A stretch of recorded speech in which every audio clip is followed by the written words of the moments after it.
আলাস সালাহ বলে যখন ডাক দিত, সাহাবীরা হয়রান হয়ে যেতেন মওলা আলীকে দেখে, কারণ উনার ভেতরে কম্পন সৃষ্টি হতো।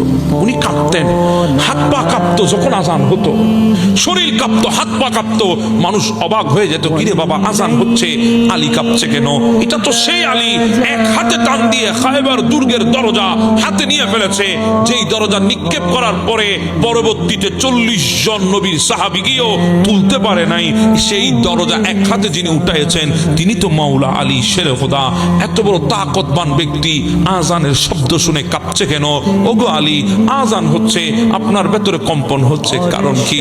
আলী বলে, ডাকটা তো আমার মাওলার তরফ থেকে এসেছে, ডাক দিচ্ছে আমার আল্লাহ, ডাক দিচ্ছে আমার রব, একটা দায়িত্ব দিয়েছেন, হাইয়া আলাস সালাহ বলে আমার কাদের উপর দায়িত্ব তুলে দিয়েছে।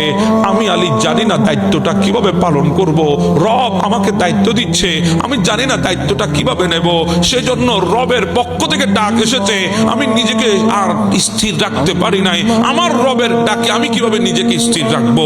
কিন্তু আজকে দেখেন আমার হাজার যুবক মসজিদের মিনারের আজান হয়, তারা তাদের মোবাইলে ডুবে আছে, খবরও নাই।